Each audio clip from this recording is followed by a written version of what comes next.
အားလုံးပဲမင်္ဂလာပါလွင် channel ကျွန်တော်ရဲ့ကဏ္ဍ channel ကနေပြန်လဲကြိုဆိုပါတယ်ဆိုတော့ Champion League မဲခွဲပွဲ16သင်းအဆင့်ပေါ့နော်အခုလေတင်ပြီးဆုံးသွားပြီဖြစ်တယ်ဆိုတော့ကျွန်တော် Arsenal ပရိသတ်တွေအခုလောက်ဆိုရင်ကျွန်တော်တို့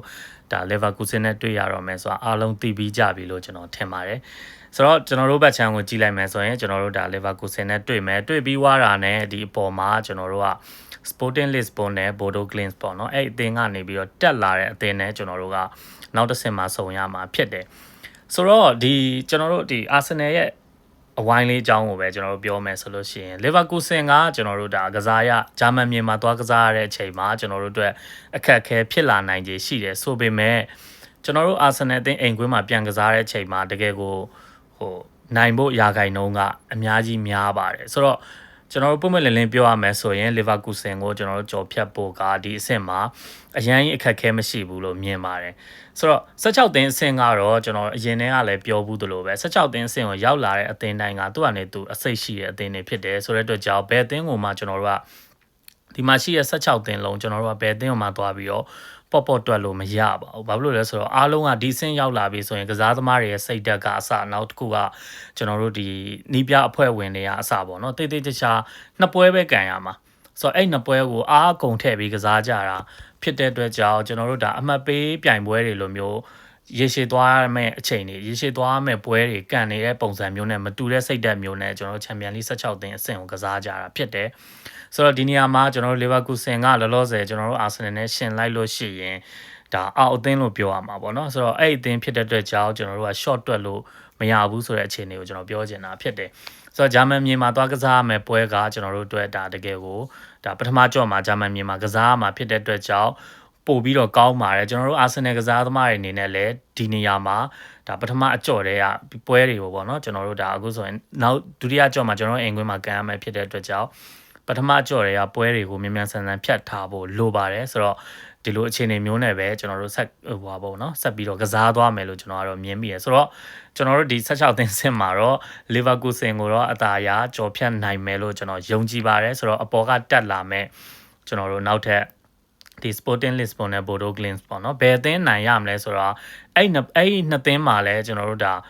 Champions League မှာတော့အချိန်ဝါကြီးတာတော့ Sporting Lisbon လို့ပြောလို့ရတယ်Bodo Glimt ကအခုမှကျွန်တော်တို့ဒါဒီနှစ်မှ Champions League ကန်ရပြီးတော့ဒီ16သင်းစင်တီကိုသူတို့စူးစမ်းပြီးတက်လာခဲ့တယ်နောက်တစ်ခုက City တို့အသင်းကိုလည်းသူအိမ်ကွင်းမှာအနိုင်ကန်ပြထားတဲ့အသင်းဖြစ်တဲ့အတွက်ကြောင့်ကျွန်တော်အမြင်ပြောရလို့ရှိရင် Sporting Lisbon ကဒီ Bodo Glimt ရဲ့အိမ်ကွင်းမှာသွားကစားတဲ့အချိန်မှာတော့အခက်အခဲရှိနို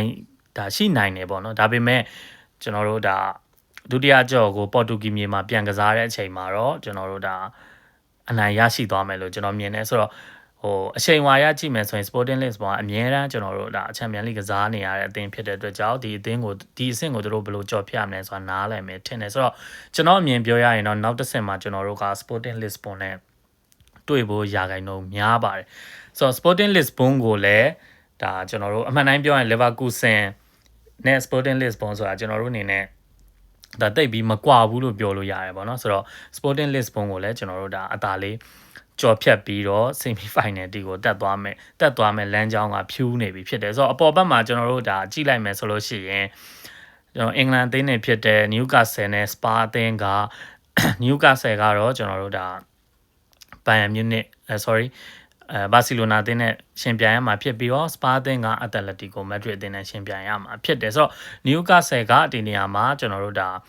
ါနောက်တစ်ဆင့်တက်ရောက်နိုင်ဖို့အတွက်ကိုတော်တော်လေးရုန်းကန်ရမယ့်အခြေအနေမျိုးရှိတယ်။ဘာကြောင့်လဲဆိုတော့ဒုတိယကြော့ကိုသူတို့က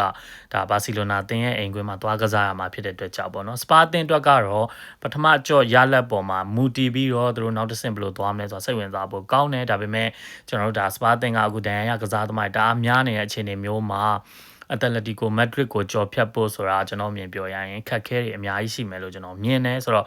ဒီနေရာမှာဒီဘက်မှာတော့ကျွန်တော်တို့ဒါအင်္ဂလန်နှစ်သင်းလုံးကဒါရာဂိုင်နှုန်းရကြည့်မယ်ဆိုလို့ရှိရင်ပြုတ်ခဲ့နိုင်ခြင်းများပြီးတော့ဒါဘာစီလိုနာနဲ့ကျွန်တော်တို့အက်တလက်တီကိုမက်ဒရစ်တို့ရဲ့ဒါစပိန်ပေါ့စပိန်နှစ်သင်းကဒီဆင့်မှာလာတွေ့မယ်လို့ထင်တယ်။ဆိုတော့ဒီနှစ်သင်းကဘယ်သူနိုင်ပြီးတော့ဘယ်သူကတက်လာမယ်ဘယ်သူပြုတ်သွားမလဲဆိုတာတော့ဒါကျွန်တော်တို့အနေနဲ့ခံမှန်းရတာခက်ပါတယ်။ဒါဘယ်လိုပဲဖြစ်ဖြစ်ဒါဘာစီလိုနာကတော့ပို့ပြီးတော့ကျွန်တော်တို့ဒါနောက်တစ်ဆင့်တက်နိုင်ဖို့ရာဂိုင်နှုန်းများတယ်ဆိုပေမဲ့ဒီ ဒီစပိန်အသင်းအချင်းချင်းသွားတွေ့တာဒီနေရာမှာကျွန်တော်တို့ဒါအင်္ဂလန်အသင်းအချင်းချင်းတွေ့ဥမာနျူကာဆယ်နဲ့စပါတွေ့တယ်ဆိုလို့ရှိရင်လည်းနောက်တစ်ဆင့်တက်ဖို့အသင်းကိုခံမှန်းရတကယ်ခတ်ပါလိမ့်မယ်ဘာလို့လဲဆိုတော့ကျွန်တော်တို့ဒါအင်္ဂလန်အသင်းအချင်းချင်းတွေ့တဲ့အတွက်ကြောင့်တသင်းအကြောင်းတသင်းကောင်းကောင်းအထာနတ်တယ်ပေါ့နော်ဆိုတော့အဲ့လိုပဲစပိန်အသင်းအချင်းချင်းတွေ့မဲ့ပွဲဖြစ်တဲ့အတွက်ကြောင့်ဘယ်အသင်းတက်လာမလဲဆိုတာကတော့ခံမှန်းရခတ်ပါတယ်ဒါပေမဲ့ကျွန်တော်တို့အခုလက်ရှိအာဆင်နယ်ရဲ့ခြေစွမ်းအရကျွန်တော်တို့အာဆင်နယ်တင်တန်ရကစားသမားတွေဒါမရှိပဲနဲ့ကျွန်တော်တို့အခုရှိနေတဲ့ squad တိုင်းအပြည့်အဝနဲ့ semi final အဆင့်မှာဘာစီလိုနာနဲ့ပဲတွေ့အက်တလက်တီကိုမက်ဒရစ်နဲ့ပဲတွေ့ကျွန်တော်တို့ဒါဖြတ်ကျော်နိုင်ဖို့ရာဂိုင်နှုန်းကကျွန်တော်တို့အာဆင်နယ်အတွက်ကများပါတယ်ဘာလို့လဲဆိုတော့တောက်လျှောက်ကျွန်တော်တို့ကဒုတိယအကြော်ကိုကျွန်တော်တို့အသင်းရဲ့အိမ်ကွင်းအမ်ရီမှာကစားရမှာဖြစ်ပါတယ်ဆိုတော့အဲ့ဒါကကျွန်တော်တို့အတွက်အားသာချက်ဖြစ်လာနိုင်ပါတယ်ဆိုတော့ဒီနှစ်မှာတော့ကျွန်တော်တို့ Arsenal Final တက်ဖို့အခွင့်အရေးတအားများသွားပြီလို့ပြောရမှာပါနောက်တစ်ခုကကျွန်တော်တို့ဒါ Semi Final ထိသွားတဲ့လမ်းကြောင်းမှာကျွန်တော်တို့ကဒီတစ်ဖက်ကျမ်းမှာရှိတဲ့အသင်းတွေဖြစ်တဲ့ PSG တို့နောက်ပြီးတော့ Chelsea Liverpool Real Madrid နောက်တစ်ခုကကျွန်တော်တို့ဒါCity နဲ့ Bayern Munich ပေါ့နော်ဆိုတော့ဒီလိုအသင်းကြီးတွေကိုကျွန်တော်တို့ကဒီဘက်ချမ်းမှာရှောင်နိုင်ပြီးတော့ကျွန်တော်တို့ဒီဘက်မှာတကယ်ထိတ်တိုက်တွေ့ရမှာကြမ်းကြမ်းတမ်းကစားရမှာဆိုလို့ Semi Final အဆင့်လို့ပဲကျွန်တော်ကတော့ထင်တယ်ကျန်တဲ့နှစ်ဆင့်လုံးကဒါကျွန်တော်အမှန်တိုင်းပြောရင်ဒီ16တင်ရောကွာတာရောကျွန်တော်တို့ကပေါ့ပေါ့ရော့ကစားပြီးအသာလေးနိုင်သွားမယ်လို့ပြောတာမျိုးမဟုတ်ပေမဲ့တကယ်ကိုဒါပေါ့ချန်ပီယံလိပြိုင်ပွဲရှုံးထွက်ပြိုင်ပွဲရဲ့အရသာတစ်ခုကိုကျွန်တော်တို့က semi final ရောက်မှကြည့်ရမှာလို့ကျွန်တော်ကတော့မြင်မိတယ်ဆိုတော့ဒီနေရာမှာဘာစီလိုနာပဲတက်လာအဲ့ပေါ်က၄သင်းပဲအသင်းမဲ့တက်လာကျွန်တော်တို့အတွက်ဒါဒီအဆင့်ကတကယ်ကိုခက်ကစားရနိုင်ခြေရှိပါတယ်ဒါပေမဲ့တစ်ဖက်ချမ်းသာရောက်သွားမယ်ဆိုရင်ဒါအခုဆိုရင်ဒီမှာကျွန်တော်တို့ဒါ City နဲ့ Real ဆိုလို့ရှိရင်ကျွန်တော်တို့ semi final ကစားရတယ်လို့သူတို့အနေနဲ့ဒါ final လို့ထောင်ပြောလို့ရတယ် final ကစားတယ်လို့ကစားပြီးတော့ကိုနောက်တစ်ဆင့်သွားဖို့ရုန်းကန်ရမှာဖြစ်တယ်ဒီလိုပဲကျွန်တော်တို့ PSG နဲ့ကျွန်တော်တို့ဒါ Chelsea ဆိုလဲဒီလိုပဲယုံပြီးကစားရမှာဖြစ်တယ်ဆိုတော့နောက်ထပ်တစ်ဆင့်ကျွန်တော်တို့ဒါ quarter တက်သွားရဲဆိုလို့ရှိရင်တော့မှဒီဘက်မှာဆို Bayern နဲ့ City တွေ့မလား Bayern တက်သွားခဲ့ရင် Bayern နဲ့ City တွေ့မလား Bayern နဲ့ Real တွေ့မလားဆိုတော့ဒီဘက်ချမ်းကကျွန်တော်တို့ဒါကျွန်တော်တို့ဘက်ချမ်းမဟုတ်တယ်ပေါ့နော်ဒီဘက်ချမ်းကနည်းနည်းလေးခတ်တယ်လို့ပြောလို့ရတယ်ဆိုတော့ကျွန်တော်တို့ကဒီဟာကိုရှောင်ပြီးတော့ကျွန်တော်တို့တော့တွေ့ရမယ့်အသင်းတွေက Leverkusen တို့ဒါ Bodo Glimt တက်လာရင် Bodo Glimt ဒါမှမဟုတ်လို့ရှိရင် Sporting Lisbon အပွားတက်လာမယ့်၄သင်းလုံးကလည်းအမှန်တိုင်းပြောရင်ကျွန်တော်တို့ဒါ semi final ရောက်မှတွေ့ရမှာဖြစ်တဲ့အတွက်ကြောင့်ဘယ်လိုပဲဖြစ်ဖြစ်ဒုတိယကြော့အိမ်ကွင်းကျွန်တော်တို့လက်ခံကစားရမှာဖြစ်တဲ့အတွက်ကြောင့်ကျွန်တော်တို့အတွက်အများကြီးအားသာချက်ရှိတယ်ဆိုတော့ဒီနှစ်ကျွန်တော်တို့ဒါ Champions League မဲခွဲပွဲကအခုလေးတင်ပြီးသွားပြီဖြစ်တယ်လို့အခုပြောတဲ့အတိုင်းပဲကျွန်တော်တို့ဒါ Arsenal အသင်းတွေ့ရမယ့်အသင်းတွေကလည်းတခြားအသင်းဟိုဘက်ချမ်းထက်စားလို့ရှိရင်အများကြီးကျွန်တော်တို့ဒါနောက်တစ်ဆင့်တွေကိုသွားဖို့ရာဂိုင်နှုန်းပုံများတယ်လို့ပြောချင်ပါတယ်ဒီနှစ်မှာကျွန်တော်တို့ဒါကျွန်တော်အမြင်ပြောရရင်တော့ကျွန်တော်တို့ Arsenal ဒီနှစ်မှာတော့ Champions League Final ကို